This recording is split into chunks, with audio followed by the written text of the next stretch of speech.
మన జీవితంలో ఏదైనా కష్టం వచ్చినప్పుడు లేదా మనం చేసిన తప్పుకు దేవుడు మనల్ని శిక్షిస్తున్నాడు అనిపించినప్పుడు మనం చాలాసార్లు భయపడతాం. దేవుడు నా మీద కోపంగా ఉన్నాడా, నన్ను నాశనం చేయాలనుకుంటున్నాడా అని ఆలోచిస్తాం.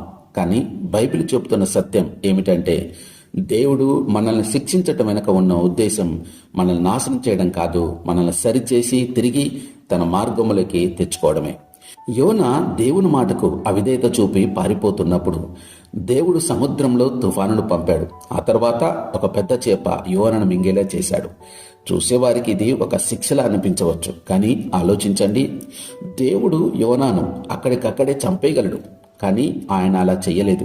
ఆ చేప కడుపును యోనాకు ఒక ప్రార్థనా గదిగా మార్చాడు. ఆ శిక్ష అంటే చేప కడుపులో లేకపోతే యోనా తన తప్పు తెలుసుకునేవాడు కాదు. ఆ కష్టమే యోనాను తిరిగి దేవుని వైపు తిప్పింది. అంటే